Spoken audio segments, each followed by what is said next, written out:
मेहनत और धैर्य के साथ कोई भी लक्ष्य हासिल किया जा सकता है। मेहनत और धैर्य के साथ कोई भी लक्ष्य हासिल किया जा सकता है। नमस्कार दोस्तों, हिंदी साहित्य लाभ चैनल में आप सभी का हार्दिक अभिनंदन है। जैसे कि पता है हम सभी को कि इस चैनल के माध्यम से हम UGC net, JRF, TGT, PGT जैसे विभिन्न परीक्षाओं को ध्यान में रखते हुए अध्ययन करते हैं और हम लोग ने यूनिट 9 और यूनिट 10 की विधाओं को समाप्त कर दिया है। अब हम पढ़ने वाले हैं यूनिट 8 का दूसरा नाटक भारत दुर्दशा, क्योंकि इससे पहले जो नाटक है पहला हम लोग कर चुके हैं।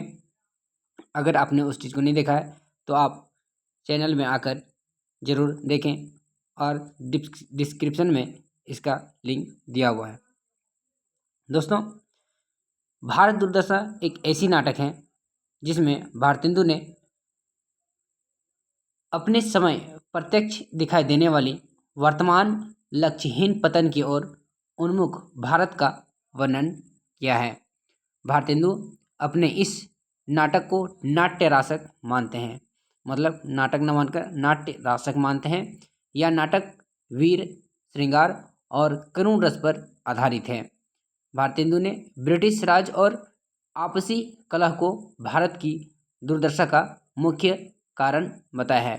साथ ही इसका प्रकाशन जो होता है वो 1875 ईस्वी में होता है और इसमें कुल 6 अंक हैं। अब हम इनके मुख्य सारांश पर आते हैं। मुख्य सारांश पर दृष्टि डालते हुए एग्जाम की दृष्टि से आगे अग्रसर होते हैं।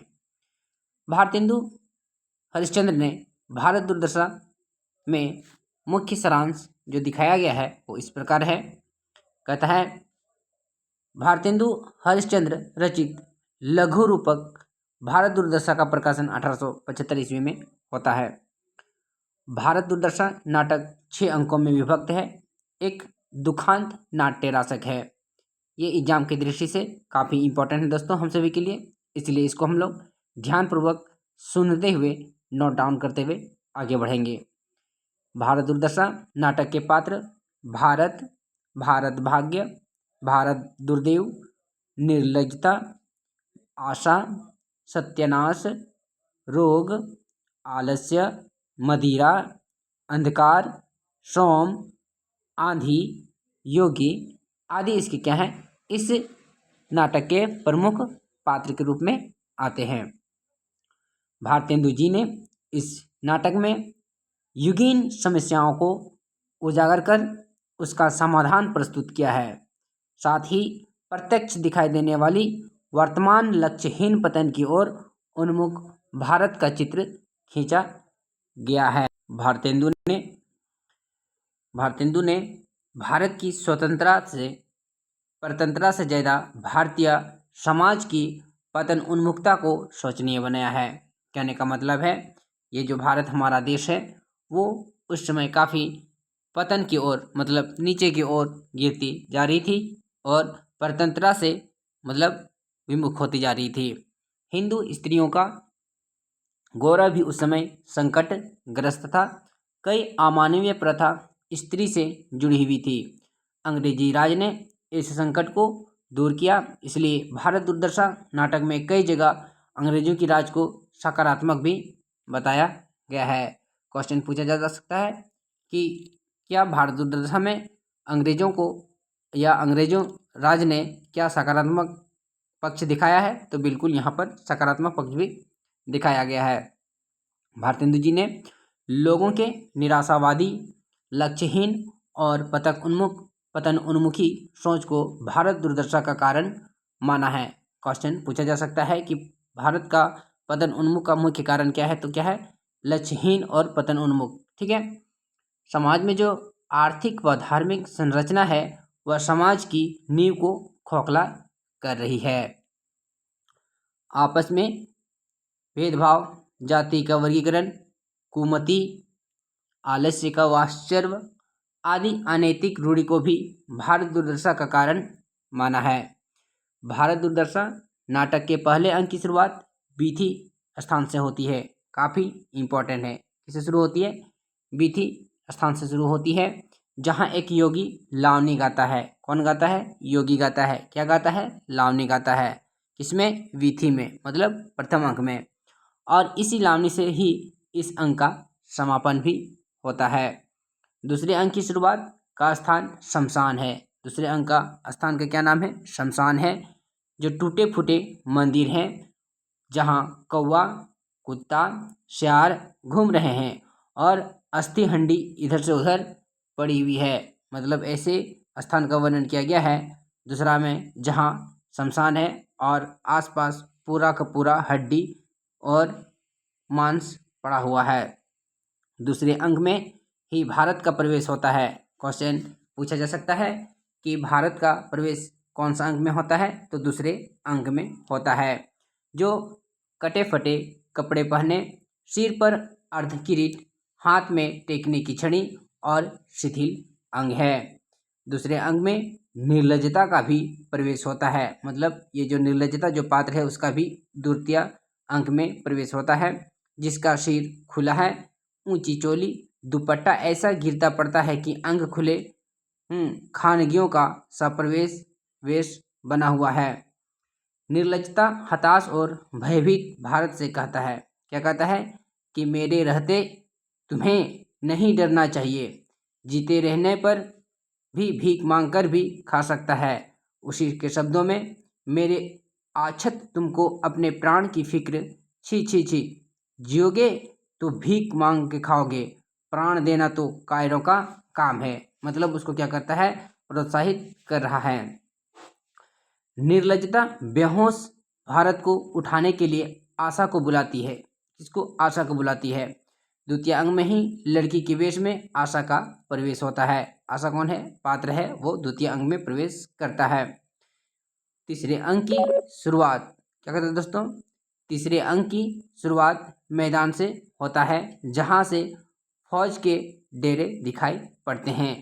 तीसरे अंक में कौन सा अंक का वर्णन किया गया है? तो मैदान का वर्णन किया गया है। तीसरे अंक की शुरुआत में ही भारत को ललकारता और उसे मूर्ख बताते हुए कहता है। अच्छा, यहाँ पर है।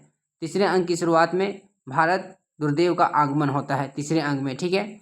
जो क्रूर आधा क्रिस्तानी आधा मुसलमानी वेश तथा हाथ में लगी तलवार लिए हुए है। तीसरे अंक में भारत गुरुदेव आते ही भारत को ललकारता है और कहता है मूर्ख, बताते हुए कहता है कि अब भी परमेश्वर और राजेश्वरी पर भरोसा करने वाले भारत की क्या क्या दुर्दशा करता हूँ देखो, मतलब उसको ललकारता है। भारत गुरुदेव नाचते हुए गाता है, मतलब नाचता भी है और गाता भी है। अरे उपजा ईश्वर कोप से, ओ आया भारत बीच, दार खार सब हिंद करूं, मैं तो उत्तम नहीं नीच। भारत गुरुदेव का कथन है। फूट बैर ओ कलह बुलाऊं, लाऊं सुस्ती जोर, घर घर में आलस फैलाऊं, छाऊं दुख घनघोर। ये भारत गुरुदेव, मतलब भारत गुरुदेव एक ऐसा पात्र है जहाँ पर पूरे भारत के लोगों के बीच में आलस पैदा करने का काम करता है। नाटक के तीसरे अंग में ही भारत गुरुदेव के बुलाने पर सत्यानाश का प्रवेश होता है। कौन बुलाता है?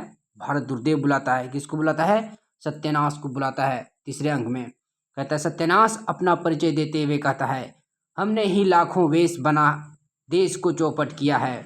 धर्म में आडंबर और छुआछूत फैलाने का काम मैंने ही किया है।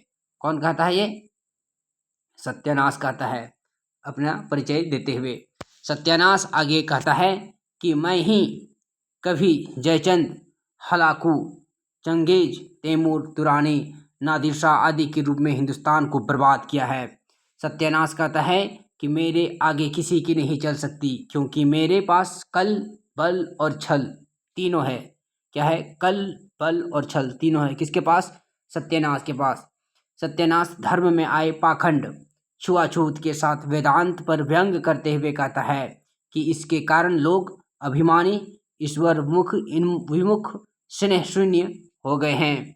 सत्यानाश संतोष के बारे में जो बताता है कि उसने राजा प्रजा सबको अपना चेला बना लिया है। अब हिंदुओं को खाने मात्र से काम है, देश से कुछ काम नहीं।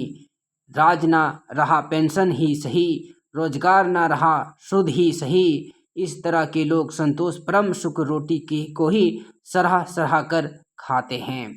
संतोष के बाद धन के बारे में सत्यानाश बताते हुए कहता है कि महाराज अव्यय, अदालत, फैशन और फारिस इन चारों ने मिलकर धन की सेना को तितिर बितिर कर दिया है, मतलब टुकड़ा टुकड़ा कर दिया है। सत्यानाश छुपाकर भेजे गए दुश्मनों में फूट, डाह, लोभ, भय, उपेक्षा, स्वार्थपरता, पक्षपात, हठ, शौक, आश्रुमार्जन और निर्बलता का नाम गिनाता है। भारत दुर्देव के पूछने पर ही भारत का समशस्य नामक फौज मरा कि नहीं, सत्यानाश उत्तर देता है कि उसका बल तो अपना अतिवृष्टि और अनावृष्टि नामक फौजों से बिल्कुल तोड़ दिया है। ये आपस में वो लोग क्या करता है, बात करता है, किसको, भारत को विनाश करने का। भारत का शस्य नामक फौजदार को मारने में लाही, कीड़े, टिड्डी, पाला आदि पाहियों ने भी खूब सहायता की है। बीच में नील ने भी नील बनकर अच्छा लंका दहन किया है। चौथे अंक की शुरुआत एक कमरे से होता है। कहाँ से? एक कमरे से होती है जहाँ कमरा अंधेरी रूप में सजा है ना। चौथा जो अंक है वो है कमरा से शुरुआत होता है और साथ ही जो वो कमरा है पूरा का पूरा अंधेरा है। मेज कुर्सी लगी है और एक कुर्सी पर भारत दुर्देव बैठा है। कौन? भारत दुर्देव बैठा है। तभी रोग का प्रवेश होता है। भारत दुर्देव रोग की आज्ञा देता है कि भारत को चारों तरफ से घेर लो। भारत दुर्देव से कहता है कि भारत को घेरने से कोई काम नहीं, हम ऐसी सेना भेजेंगे जिनका भर्तवा यो ना भी कभी ना तक नहीं सुना होगा। हम विस्फोटक हैं, हैजा, डेंगू, अपारलेक्सी आदि को सेना भेजेंगे। करने का मतलब है उन्होंने एक प्रकार से रोग पैदा कर दिया है। क्या? रोग पैदा कर दिया है और उससे बचना किसी भी भारतवासी के लिए इम्पॉसिबल है। चौथा अंग में आलस्य का भी प्रवेश होता है और मोटा और भांजाई लेते हुए धीरे धीरे आता है। आलसी गीत गजल गाता है। कौन गाता है? आलसी कहता है दुनिया में हाथ पैर हिलाना नहीं अच्छा, दुनिया में हाथ पैर हिलाना अच्छा नहीं अच्छा, मर जाना पे उठ के कहीं जाना नहीं अच्छा। ये कौन गाता है? आलस गाता है। चौथे अंग में सोम की कन्या मदिरा का भी आगमन होता है। चौथे अंग में मदिरा का आगमन होता है जो सांवली सी है, लाल कपड़ा पहनी। कौन सा कपड़ा? लाल कपड़ा पहनी, सोने के गहनों से युक्त और पैरों में घुंघरू बांधी हुई। सोम भारत दुर्देव से अपने बारे में बताते हुए कहती है कि वेदों ने मुझे मधु और देवताओं ने मुझे सुरा कहा है। क्या कहा है?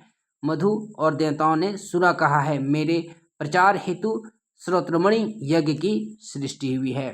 सोम कहते हैं कि संसार में प्रबल 4 मत हिंदू हैं, बौद्ध, मुसलमान और क्रिस्तान में क्रमशः सोमपान, विरचमन, सबरुन, सराबुन, तहुरा और बाप्टिजिक वाइन नाम से भी जानी जाती है।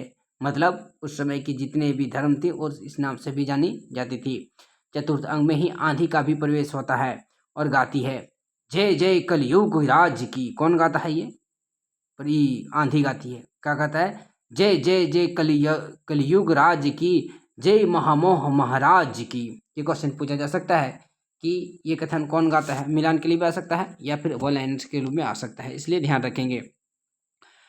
आंधी दुर्देव भारत दुर्देव को अपना परिचय बताते हुए कहता है कि हमारा जन्म सृष्टि संहार भगवान तमोगुण से हुआ है तथा बोर उलूक है और लपटों के हम एकमात्र क्या है? जीवन है। एकमात्र क्या है? जीवन है। कहते हैं 5वें अंक की शुरुआत किताब खाना से होता है। 5वें अंक की शुरुआत कहाँ से होती है? किताब खाना से। ये सब काफ़ी इंपॉर्टेंट है दोस्तों एग्जाम की दृष्टि से। 5वां अंक जो रहता है वो कौन सा है?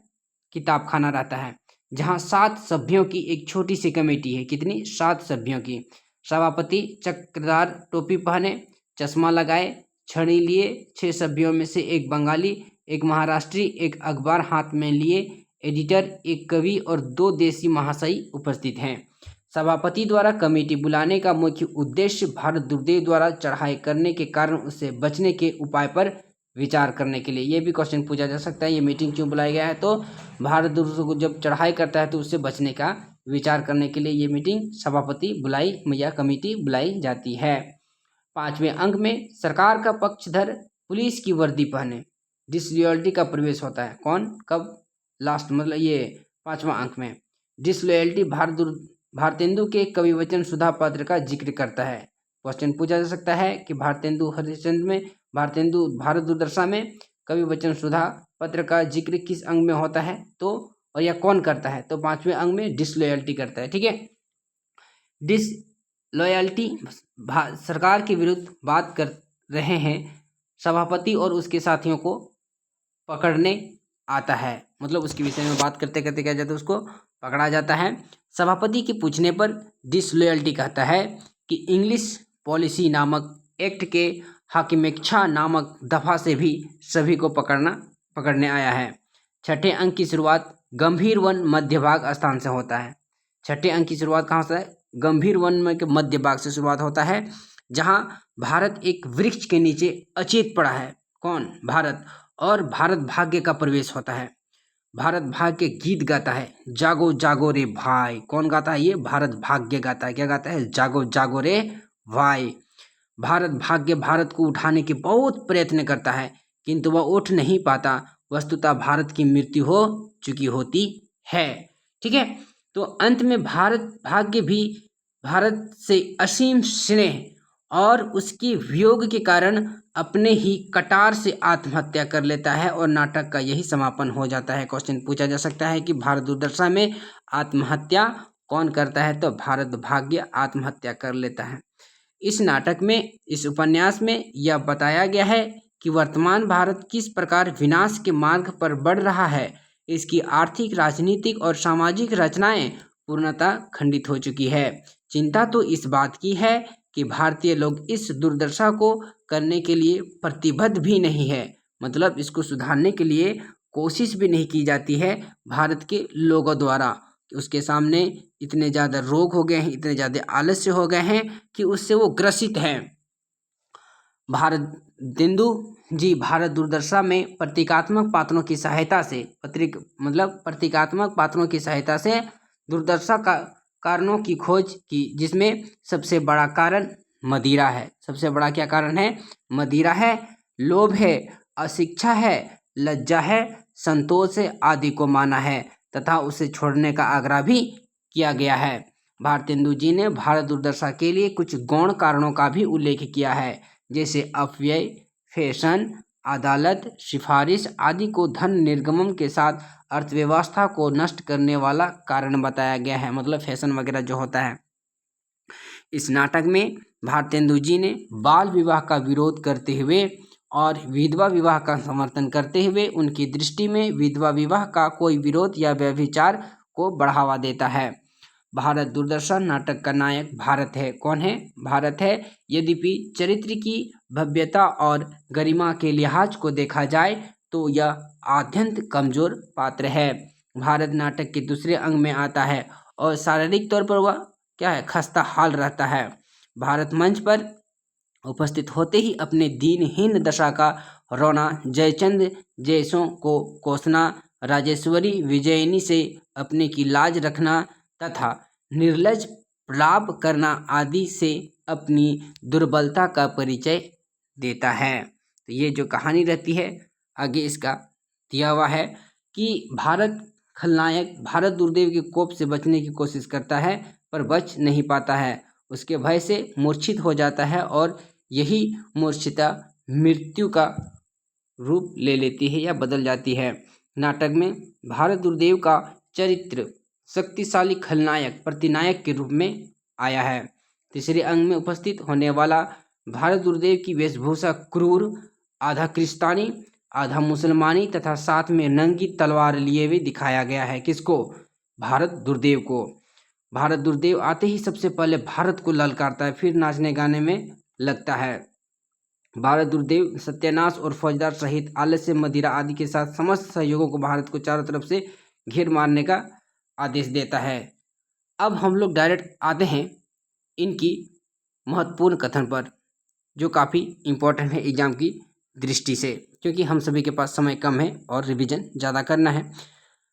इसका पहला कथन दिया हुआ है, रहूं सब मिल हैं, रहूं सब मिल के आहूं भारत भाई, हा हा भारत दुर्दशा ना देखी जाए। ध्रुव योगी द्वारा यह गाय लावनी शैली में गाता है। कौन? योगी गाता है। काफी इंपॉर्टेंट है।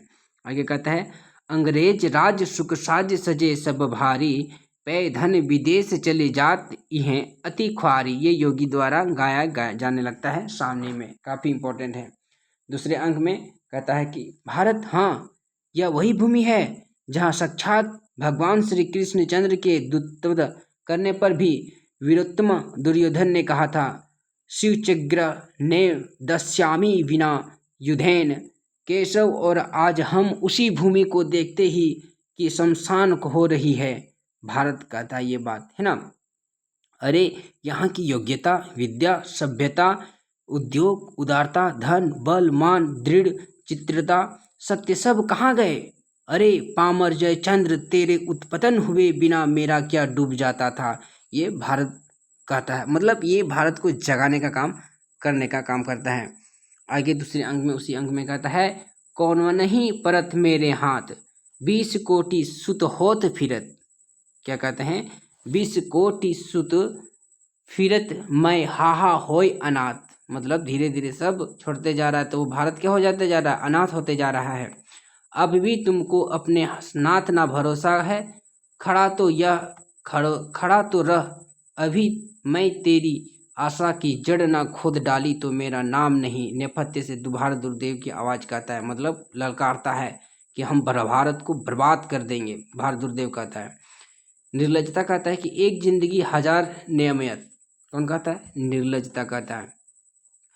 कहता है, यह देखो भारत मरता है, जल्दी इसे घर उठा ले चलो। ये निर्लजता कहता है। मेरे आछत किसी ने प्राण दिया है, ले चलो अभी जिलाती हूँ। आशा कहता है। तीसरे अंग में कहता है, कहाँ गया भारत मूर्ख, तुमको अब भी परमेश्वर और राजेश्वरी का भरोसा है। भारत दुर्देव काफी इंपॉर्टेंट है एग्जाम की दृष्टि से। कहता है, रुच के मत वेदांत को सबको ब्राह्मण बनाए, हिंदू पुरुषोत्तम कियो तो ही हाथ अरु पाया। ये सत्यानाश कहता है। चौथा अंक में कहता है कि जगत सब मानत मेरी आन। कौन कहता है? जगत सब मानत मेरी आन, मेरी ही टटती रची खेलत नित कार। ये कौन कहता है? रोग कहता है। मतलब मेरे के द्वारा हम किसी को भी नष्ट कर सकते हैं। आगे कहता है आलस्य। क्या कहता है? भारत तो अब मेरे प्रदेश मात्र से ही मर जाएगा। धनवंतरी और काशीराज देवदास का अब समय नहीं, और ना सुश्रुत वाग्भट चरक ही है। वेद की अब केवल जीविका के हेतु बची है।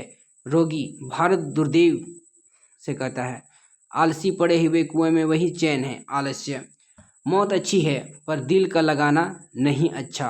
आलस्य कहता है, मिल जाए हिंद खाक में हम काहिलों को क्या, ए मेरे फर्श रज उठाना नहीं अच्छा। आलस्य कहता है। संगीत साहित्य की तो एकमात्र जननी हूँ, फिर ऐसा कौन है जो मुझसे विमुख है। सोम कहता है। ये काफ़ी इंपॉर्टेंट है क्योंकि एक बार इसका वर्णन किया गया है, एग्जाम की दृष्टि से काफ़ी इंपॉर्टेंट सिद्ध हो सकती है। हिंदुओं के तो मैं मुद्दत से मुंह लगी हूँ, अब आपकी आस से और भी अपना जाल फैलाऊंगी, और छोटे बड़े सबके गले का हार बन जाऊंगी। ये कौन कहता है? सोम का कथन है।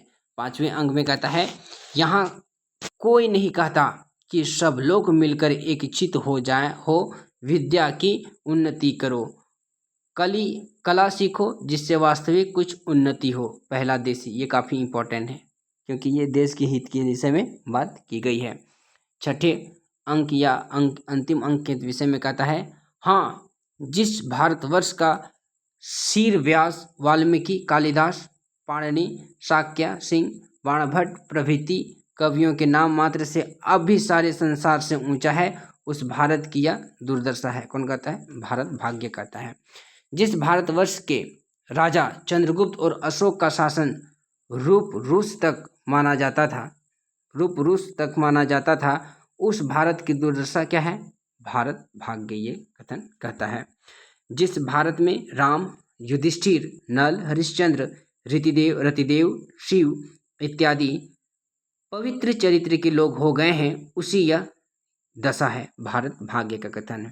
हाय भारत भैया, उठो देखो विद्या का सूर्य पश्चिम से उदय हुआ चला आता है। अब सोने का समय नहीं है, अंग्रेज का राज्य पाकर भी ना जगे तो कब जागोगे, भारत भाग्य कहता है सतत्वयामी, हे परमेश्वर, जन्म जन्म से मुझे भारत सा भाई मिले, जन्म जन्म गंगा यमुना के किनारे मेरा निवास हो, भारत भाग्य कहता है।